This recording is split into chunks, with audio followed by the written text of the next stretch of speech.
ਸਾਰਾ ਸੰਸਾਰ ਇੱਕ ਪਰਿਵਾਰ ਹੈ। ਇਸ ਦਾ ਇੱਕੋ ਹੀ ਮੁਖੀ ਹੈ ਜਿਸ ਨੂੰ ਅਸੀਂ ਪਰਮਾਤਮਾ ਕਹਿੰਦੇ ਹਾਂ। ਪਰੰਤੂ ਪਰਮਾਤਮਾ ਨੂੰ ਬਹੁਤ ਸਾਰੇ ਨਾਵਾਂ ਨਾਲ ਯਾਦ ਕੀਤਾ ਜਾਂਦਾ ਹੈ। ਕੋਈ ਅੱਲਾ ਕਹਿੰਦਾ ਹੈ, ਕੋਈ ਭਗਵਾਨ ਕਹਿੰਦਾ ਹੈ, ਕੋਈ ਈਸ਼ਵਰ ਕਹਿੰਦਾ ਹੈ, ਕੋਈ ਵਾਹਿਗੁਰੂ ਕਹਿੰਦਾ ਹੈ। ਪਰੰਤੂ ਪਰਮਾਤਮਾ ਦੇ ਬਹੁਤ ਸਾਰੇ ਨਾਮ ਹਨ, ਉਹਨਾਂ ਦੀ ਕੋਈ ਵਿਆਖਿਆ ਨਹੀਂ ਕੀਤੀ ਜਾ ਸਕਦੀ। ਪਰੰਤੂ ਮੈਨੇ ਆਪਣੀ ਖੋਜ ਦੇ ਮੁਤਾਬਕ ਪਰਮਾਤਮਾ ਦੇ ਸੰਬੰਧ ਵਿੱਚ ਚਾਰ ਸ਼ਬਦ ਮੈਨੇ ਆਪਣੀ ਖੋਜ ਦੇ ਮੁਤਾਬਕ ਕੱਢੇ ਹਨ, ਜੋ ਅੱਜ ਮੈਂ ਤੁਹਾਡੇ ਨਾਲ ਸਾਂਝੇ ਕਰਨਾ ਚਾਹੁੰਦਾ ਹਾਂ। ਮੈਂ ਇਹਨਾਂ ਸ਼ਬਦਾਂ ਨੂੰ ਗੁਰਬਾਣੀ ਤੋਂ ਐਗਜ਼ਾਮਪਲ ਲੈ ਕੇ ਤੁਹਾਡੇ ਨਾਲ ਸ਼ੇਅਰ ਕਰਾਂਗਾ। ਸਾਰਿਆਂ ਨਾਲੋਂ ਪਹਿਲਾ ਸ਼ਬਦ ਹੈ ਅਕਥ।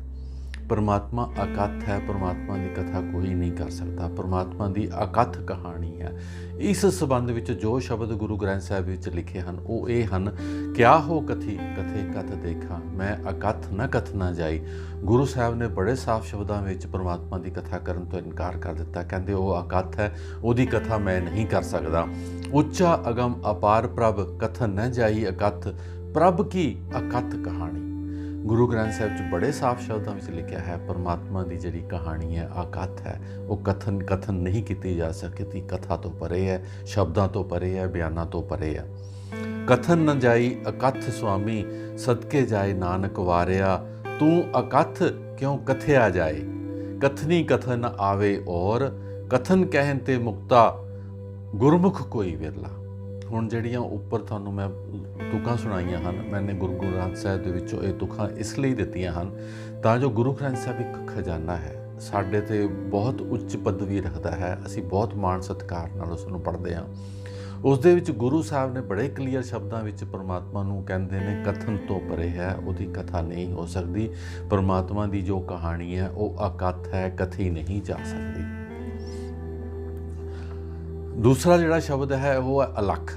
ਅਲੱਖ ਜਿਹੜਾ ਦਿਖਾਈ ਨਹੀਂ ਦਿੰਦਾ, ਜਿਸ ਦੀ ਵਿਆਖਿਆ ਨਹੀਂ ਹੋ ਸਕਦੀ। ਉਸ ਦੇ ਸੰਬੰਧ ਵਿੱਚ ਜੋ ਤੁਕਾਂ ਲਿਖੇ ਨੇ, ਅੰਤਰ ਅਲੱਖ ਨ ਜਾਈ ਲਖਿਆ, ਵਿੱਚ ਪੜਦਾ ਹਉਮਾ ਪਾਈ।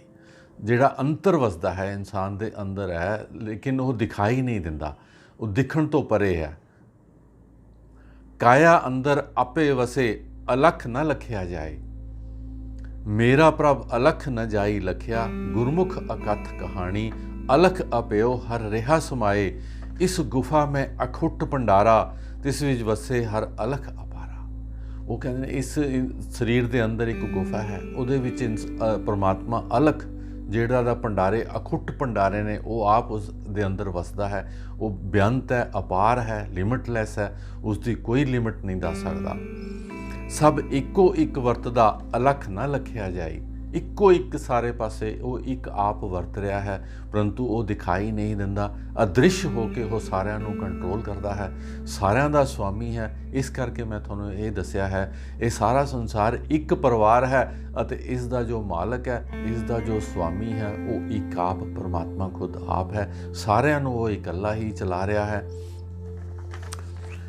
ਜਿਹੜਾ ਤੀਸਰਾ ਸ਼ਬਦ ਪਰਮਾਤਮਾ ਦੇ ਸੰਬੰਧ ਵਿੱਚ ਮੈਨੇ ਚੁਣਿਆ ਉਹ ਹੈਗਾ ਬੇਅੰਤ, ਜਿਸ ਦਾ ਕੋਈ ਅੰਤ ਨਹੀਂ ਪਾ ਸਕਦਾ। ਕੋਈ ਨਹੀਂ ਦੱਸ ਸਕਦਾ ਉਹ ਕਿੰਨਾ ਵੱਡਾ ਹੈ, ਕਦੋਂ ਤੋਂ ਹੈ ਤੇ ਕਦ ਤੱਕ ਰਹੇਗਾ, ਲੇਕਿਨ ਉਹ ਹਮੇਸ਼ਾ ਹਾਜ਼ਰ ਨਾਜ਼ਰ ਹੁੰਦਾ ਹੈ। ਉਹ ਅਬਨਾਸੀ ਹੈ, ਉਹਦਾ ਕੋਈ ਨਾਸ਼ ਨਹੀਂ ਕਰ ਸਕਦਾ। ਹਾਂ, ਇਸ ਸ੍ਰਿਸ਼ਟੀ 'ਤੇ ਜੋ ਇਨਸਾਨ ਹੈ, ਜੋ ਦਿਖਾਈ ਦਿੰਦੇ ਨੇ, ਉਹ ਆਉਂਦੇ ਜਾਂਦੇ ਰਹਿੰਦੇ ਨੇ। ਬੇਅੰਤ ਦੇ ਸੰਬੰਧ ਦੇ ਵਿੱਚ ਜੋ ਤੁਕਾਂ ਗੁਰੂ ਗ੍ਰੰਥ ਸਾਹਿਬ ਦੇ ਵਿੱਚ ਲਿਖੀਆਂ ਹੋਈਆਂ ਹਨ ਉਹ ਮੈਂ ਤੁਹਾਡੇ ਨਾਲ ਅੱਜ ਸਾਂਝੀਆਂ ਕਰਨਾ ਚਾਹੁੰਦਾ ਹਾਂ। ਅੰਬੜ ਕੋਈ ਨਾ ਸਕੀ, ਉਹ ਕਿਸ ਨੂੰ ਪੁੱਛਣ ਜਾਓ। ਗੁਰੂ ਸਾਹਿਬ ਨੇ ਬੜੇ ਸਾਫ਼ ਸ਼ਬਦਾਂ ਵਿੱਚ ਲਿਖਿਆ ਹੈ, ਅੰਬੜ ਕੋਈ ਨਾ ਸਕੀ, ਪਰਮਾਤਮਾ ਨੂੰ ਕੋਈ ਨਹੀਂ ਪਹੁੰਚ ਕਰ ਸਕਦਾ। ਹਾਂ, ਪਰਮਾਤਮਾ ਨੇ ਤੁਹਾਡੇ ਤੱਕ ਪਹੁੰਚ ਕੀਤੀ ਹੋਈ ਹੈ। ਮੈਂ ਕਿਸ ਨੂੰ ਪੁੱਛਣ ਜਾਵਾਂ ਕਿ ਹੋਰ ਕਿਸ ਨੂੰ ਪੁੱਛਣ ਜਾਈ, ਕਿਸੇ ਨੂੰ ਨਹੀਂ ਪੁੱਛਿਆ ਜਾ ਸਕਦਾ। ਫਿਰ ਕੀ ਕਰਨਾ ਪਏਗਾ? ਫਿਰ ਉਸ ਪਰਮਾਤਮਾ ਦੀ ਤਲਾਸ਼ ਆਪਣੇ ਅੰਦਰ ਕਰਨੀ ਪਏਗੀ, ਕਿਉਂਕਿ ਉਹ ਹਰ ਇਨਸਾਨ ਦੇ ਅੰਦਰ, ਹਰ ਚੀਜ਼ ਦੇ ਅੰਦਰ ਮੌਜੂਦ ਹੈ। ਇਸ ਗੁਫਾ ਮੈਂ ਅਖੁੱਟ ਭੰਡਾਰਾ, ਜਿਸ ਵਿੱਚ ਵਸੇ ਹਰ ਅਲਖ ਅਪਾਰਾ। ਫਿਰ ਉੱਥੇ ਹੀ ਵਰਡ ਯੂਜ਼ ਕੀਤਾ ਹੈ ਅਲਖ ਅਪਾਰਾ। ਅਪਾਰਾ ਹੁੰਦਾ ਜਿਸ ਦੀ ਕੋਈ ਲਿਮਿਟ ਨਹੀਂ, ਜਿਹੜਾ ਬੇਅੰਤ ਹੈ ਉਸ ਨੂੰ ਅਪਾਰਾ ਕਿਹਾ ਜਾਂਦਾ ਹੈ।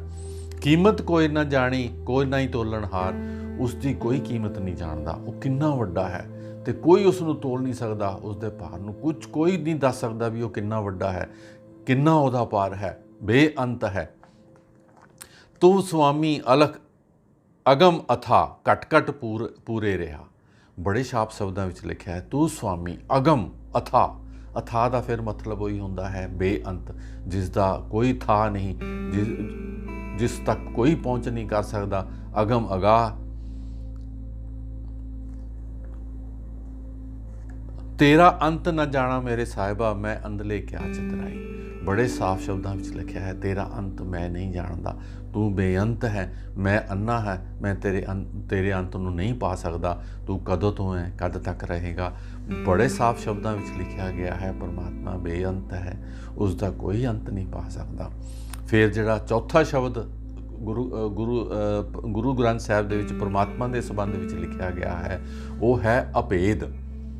अभेद का मतलब होंदा है मिस्टीरीअस, जिससे कोई भी भेद नहीं खोल सकता। हाँ, ये नहीं है उसनूं जाणिया नहीं जा सकता, जाणिया जा सकता है, पर जानन तो बाद यही होएगा भी मैं उहदे बारे कुछ नहीं दस सकता है। किहो न जाई ये अचंबो, सो जाने जिन चाख्या। बड़े शब्दों के क्लीयर शब्दों के लिखा है, कहा नहीं जा सकता। हाँ, सिर्फ उन्होंने ही पता है जिन्हों ने उसका स्वाद चाख्या है, दूसरा होर कोई नहीं दस सकता। जय अछल अछेद अभेद समाया, वो जिहड़ा अछल है जिसनों कोई नहीं छल सकता, वो जिहड़ा अभेद जिसदे कोई भेद नहीं खिल सकता, वो हर इंसान के अंदर समाया होया है, उसदे के भेद कोई नहीं खोल सकता। उपरोक्त चार शब्द, चार गल्लां जो परमात्मा के संबंध में मैंने थोड़े नाल अज साझियां कीतियां हन, और इन्हों गुरु ग्रंथ साहिब दे विचों गुरबाणी विचों तुकां लैके मैं तुहानूं क्लीयर करने की कोशिश की है। इन्हां चार गल्लां तो इलावा अगर तुहाडे नाल कोई होर परमात्मा के संबंध में कोई गल करता है तो समझ लिओ वो झूठ बोलता है। क्यों? परमात्मा अकथ है, अभेद है, बेअंत है, अलख है, उसके भेद कोई नहीं दस सकता। जे कोई परमात्मा के संबंध में भेद खोलता है, इट मीनस वो झूठ बोलता है, वो बारे कोई कुछ नहीं दस सकता। हाँ, तुहाडे अंदर समाया होया है, अपने अंदर निता प्रति उसकी खोज करो। क्यों? यही जीवन है, मनुखा जीवन है। ये मनुखा शरीर बहुत महत्वपूर्ण शरीर है, इसनूं मनुखा जीवन नूं एवें अजाई ना गवाओ, बहुत ही महत्वपूर्ण है। पता नहीं किन्नियां जुनियां तो बाद, किन्ने जन्मां तो बाद, किन्ने उन्हां तो बाद सानूं ये मनुखा जीवन मिलिया है। एक पल भी ना खराब करो, हुणे ही अपने अंदर गोता मार जो, तां जो तुहानूं उस अलख अभेद बेअंत दे दर्शन हो सकन।